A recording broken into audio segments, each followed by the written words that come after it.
Sayyidina Muhammadin wa ala alihi wa sahbihi ajma'in. Amma ba'du. Qala Allah Ta'ala fil Kitabil Aziz, a'udzu billahi minasyaitonir rajim. Bismillahirrahmanirrahim.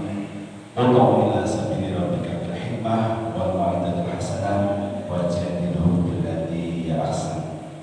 Al-ayah. Astagfirullahaladzim.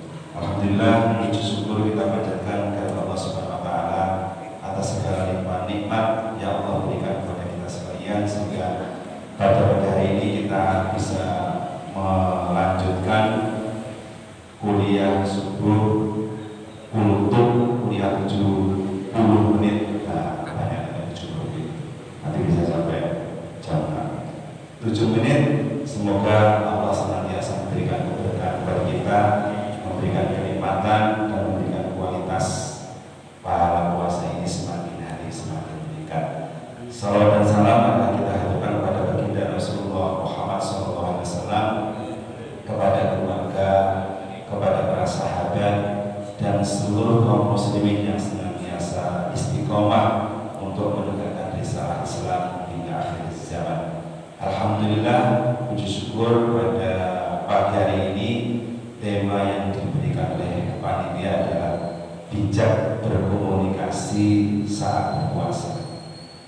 Sebelum menyampaikan bagaimana itu bijak, ada baiknya kita menyimak sedikit apa sih komunikasi.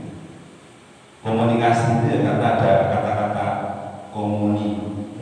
Nah, ada muninya. Muni itu bunyi gitu ya.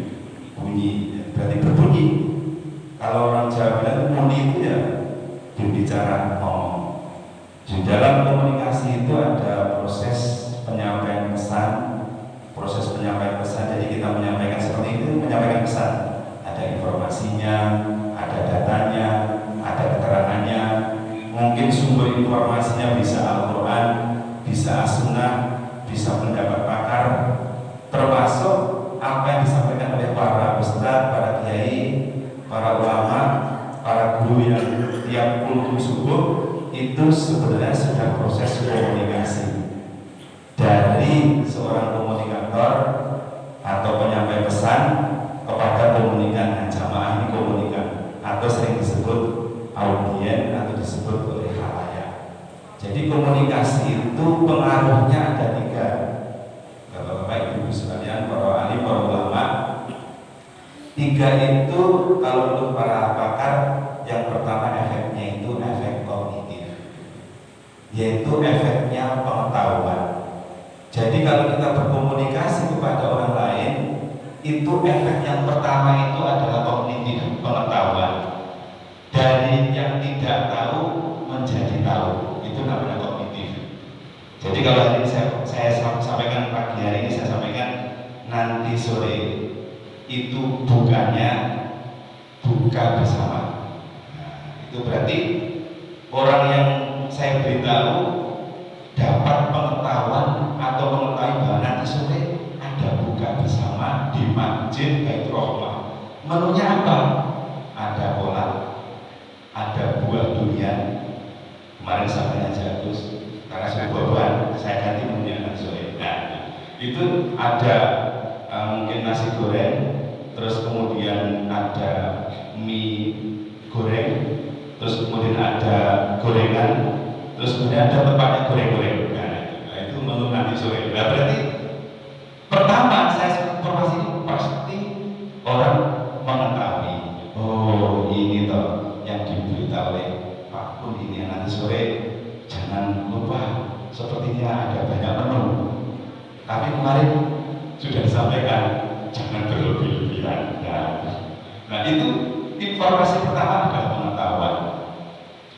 Yang kedua, kalau orang itu disampaikan informasi, disampaikan pesan terus-menerus dalam ceramah, di sekolah, di rumah, mungkin di komunitasnya, mungkin di tempat kerja, maka pada tahap yang kedua ini orang akan mengalami pengaruh namanya efek afektif, rasa. Nah, mulai Bapak Ibu sekalian, itu dengan saya juga punya rasa.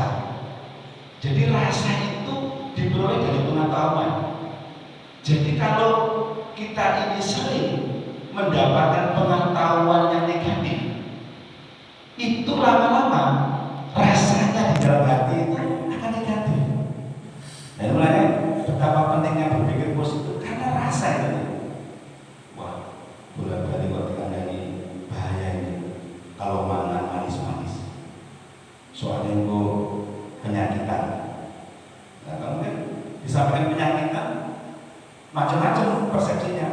Nah, cuma penyakitan aja, kan cuma penyakitan, bukan penyakit beneran kan, bukan cuma tapi rasa itu pasti setiap orang akan memaknainya, rasa itu berbeda-beda. Berarti kata-kata yang sama itu dirasakan pasti beda. Hari ini Guru Aziz menyampaikan pesan, ini rasanya beda-beda. Karena tergantung pada pengetahuan yang dimiliki. Ada yang nyaman, ada yang kurang nyaman, ada yang sangat nyaman biasanya. Nah, oleh karena itu rasa itu perlu didukung dengan pengetahuan yang memadai. Mulanya kenapa saya tadi kan baca salah satu doanya Abu Umamah. Abu Umamah itu suatu ketika pagi dia setelah subuh itu masih wiridan sampai siang. Sahabat Abu Umamah ini wiridan sampai siang. Nah ini wiridan sampai siang sampai menjelang orang-orang bekerja ini tidak lazim dalam masyarakat Muslim itu. Maka ketika Rasulullah datang lewat di masjid, loh, ada apa ini? Kok Abu Umamah ini masih di masjid, masih dikira di saat orang-orang sudah bertebaran di muka bumi. Nah ini pasti ada masalah. Jadi Rasulullah ini memahami komunikasi yang sangat luar biasa. Rasulullah disebut komunikator ulul. Tidak ada gerak-geriknya saja langsung bisa membaca bahwa Abu Umamah ini ada masalah. Dari mana kok bisa diketahui ada masalah?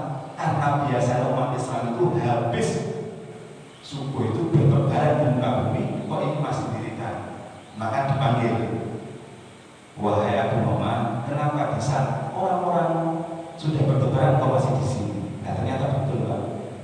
Sahabat ini merasa gelisah, merasa galau.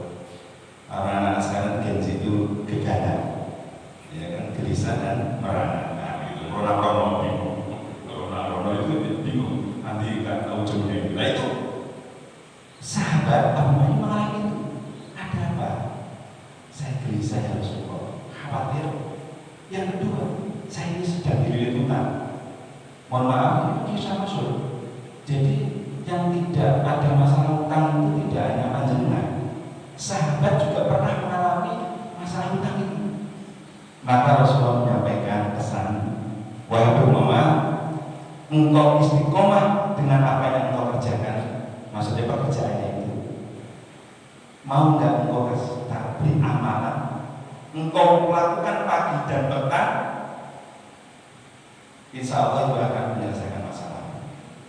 Tentu Rasulullah.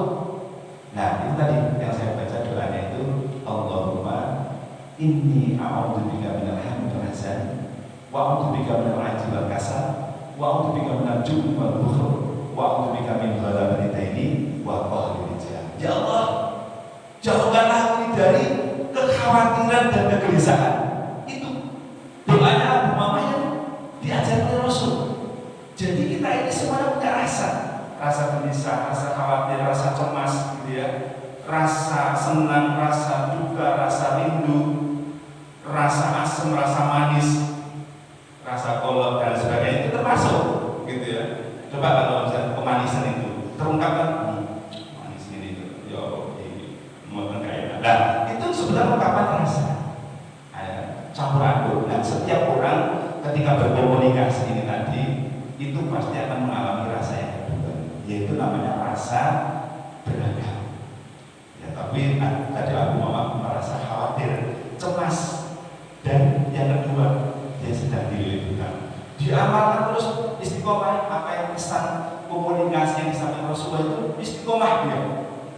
Maka suatu ketika Abu Mama wajahnya berseri-seri. Nah, Rasulullah ketemu Abu juga gembira. Bagaimana Abu Mama? Saudara ya Rasulullah, saya istiqomah, saya melaksanakan itu, alhamdulillah. Saya tidak khawatir, gelisah, dan alhamdulillah bukan saya bertanya. Nah, ini salah satu pesan komunikasi yang berdampak pada rasa. Rasulullah memberikan kabar, doa tadi, engkau lakukan pagi dan petang, nah, itu menggembirakan. Itu contoh bahwa pesan itu mempengaruhi yang ketiga, yaitu tindakan seseorang atau efek konatif. Oleh karena itu, memang hari-hari ini kita berpuasa harus bijak di dalam berkomunikasi, karena dampaknya pasti ada tiga ini. Jadi orang sekarang misalnya ada beberapa kejadian-kejadian yang kurang mengenakan, itu sebenarnya dari pesan atau pengetahuan yang dimiliki. Kemarin kalau kita di kampus itu dibicarakan, kok bisa Pak, itu para pejabat-pejabat itu kok sudah gajinya tiap bulan miliaran gitu ya, kok masih korupsi uang rakyat? Nah, mari kita lihat, jangan-jangan pengetahuan efek kognitifnya setiap dia bekerja itu memang mencari harta.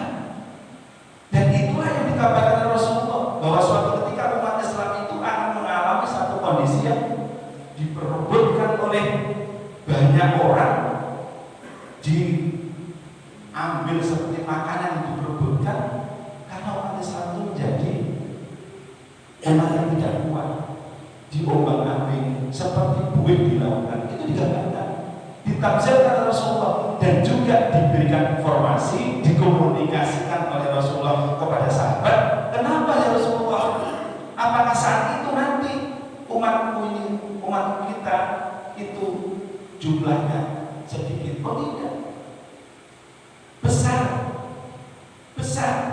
Tapi saat itu engkau dikabarkan Rasulullah dihinggapi oleh dua penyakit. Apa itu ya Rasulullah? Penyakit apa itu Rasulullah? Dikabarkan. Itu kan contoh komunikasi bagaimana? Tergugah. Sahabat, ada apa kok nanti umat akan terulang menjadi rebutan orang banyak gitu ya? Sumber daya alamnya dieksploitasi, kaya raya, rumah ekologi dinamik, tapi miskin di negeri sendiri. Maka Nabi menyampaikan, mengkomunikasikan dengan qaulan ma'rufan. Saat itu kau dihinggapi oleh dua penyakit. Yang pertama, hubud dunia wa kariyatun maut. Engkau saat itu dihinggapi oleh penyakit yang namanya hubud dunia, cinta dunia. Jadi soal cinta dunia ini udah dikabarkan Rasulullah lebih dari 1400 tahun yang lalu. Siapapun yang mendahulukan kepada cinta dunia, itu dia akan merasa kekurangan terhadap harta yang ini. Mulanya ini tamsil yang dikatakan Rasulullah. Kok bisa ya? Wong sudah gajinya miliaran, kok masih tega menggarong uang rakyat ini? Di mana etikanya? Di mana akhlaknya? Di mana moralitasnya itu tadi? Maka kalau kita lihat, jangan-jangan ada pengetahuan, ada kognitif yang muncul di dalam benak mereka itu untuk mencintai dunia. Ini kurang. Mulanya orang yang disebut kaya itu adalah bukan orang yang banyak hartanya, tetapi yang merasa cukup. Maka di dalam kita berkomunikasi ini perlu kita menggunakan yang bijak. Bijaknya bagaimana? Yang pertama, kalau di dalam bukunya Dr. Herzani ini yang sering kita sampaikan di kegiatan-kegiatan diskusi di komunikasi Islam itu, salah satunya adalah qaulan ma'ruf, menggunakan kata-kata yang ma'ruf. Ma'ruf itu apa? Menggunakan kata-kata yang sesuai dengan kondisi jamaah yang dihadapi. Kalau sepuh-sepuh, ya jangan meledak-ledak ya, sampai kemudian mejanya diangkat dan sebagainya. Itu kaget semua yang sudah sepuh-sepuh. Nah, itu intinya itu. Jadi qaulan ma'rufah itu betul-betul memahami kondisi jamaah. Kalau sudah jamaah ini misalnya termasuk mengimami, itu ya jamaah. Kalau sepuh-sepuh ya jangan panjang-panjang seperti yang disampaikan sampai 1 jus. Nah itu kan kasihan nanti bisa nggak kuat. Nah, ma'ruf di situ indikatornya yang kedua itu tidak menyakiti. Jangan sampai kita mengkomunikasikan pesan yang menyakiti. Termasuk di dalamnya kata-kata kotor, kata-kata yang tidak lazim ya. Itu karena termasuk salah satu yang menghilangkan pahala puasa. Kata-kata sia-sia, kata-kata yang tidak berguna, tidak bermanfaat, teriak-teriak ya dan sebagainya, itu kalau tidak ada kaitannya dengan halayak yang dihadapi ya jangan. Kecuali misalnya dia trainer, dia pelatih, ya kan. Tetapi kalau yang dilatih itu sama-sama teriak, nah itu beda lagi. Manfaatnya tidak lagi baik bagi kedua belah pihak.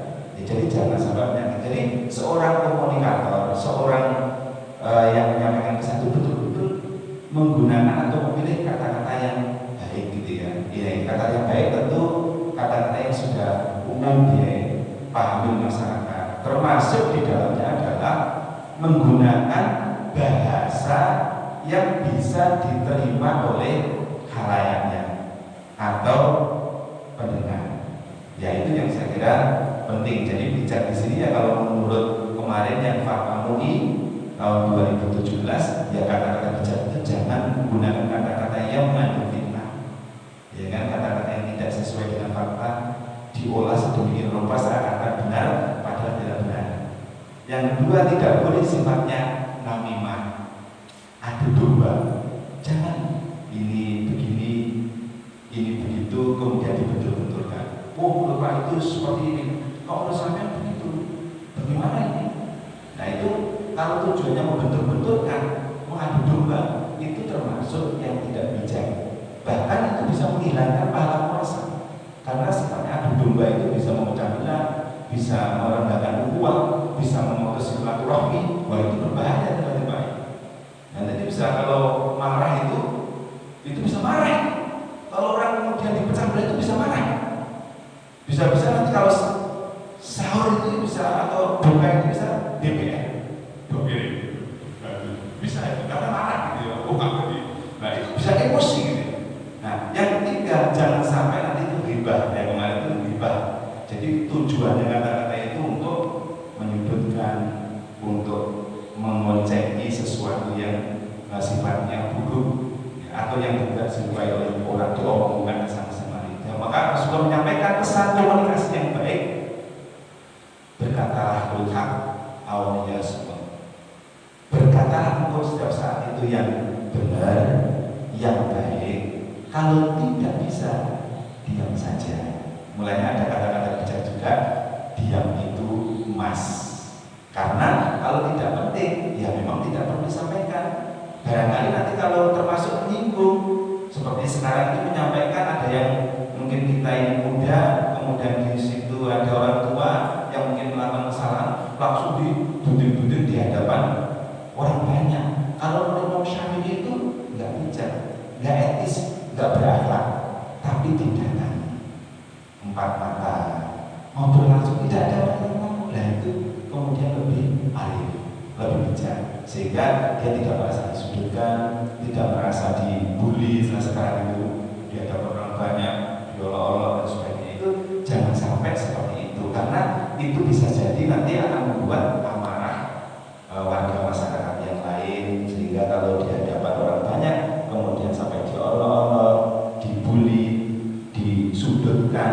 Nah itu kadang-kadang itu terjadi Pak hari-hari ini, walaupun eranya sekarang modern. Apalagi mohon maaf, kata-kata bijak itu diungkapkan di media sosial, itu lebih berbahaya. Udah kata-kata isinya fitnah, namimah, termasuk ghibah, ini diupload Pak di media sosial, belum jelas kebenarannya diupload, padahal like-nya itu ada ribuan, subscriber-nya ada ribuan. Ini bisa menjadi dosa jariah kalau itu terus-terus dilakukan oleh orang. Oh, berdasar kami yang benar adalah yang lain itu salah, itu kata-katanya. Ini hati-hati. Mulanya juga diatur di dalam undang-undang informasi dan transaksi elektronik itu tidak boleh menampilkan tayangan-tayangan kata-kata yang mengandung benturan sara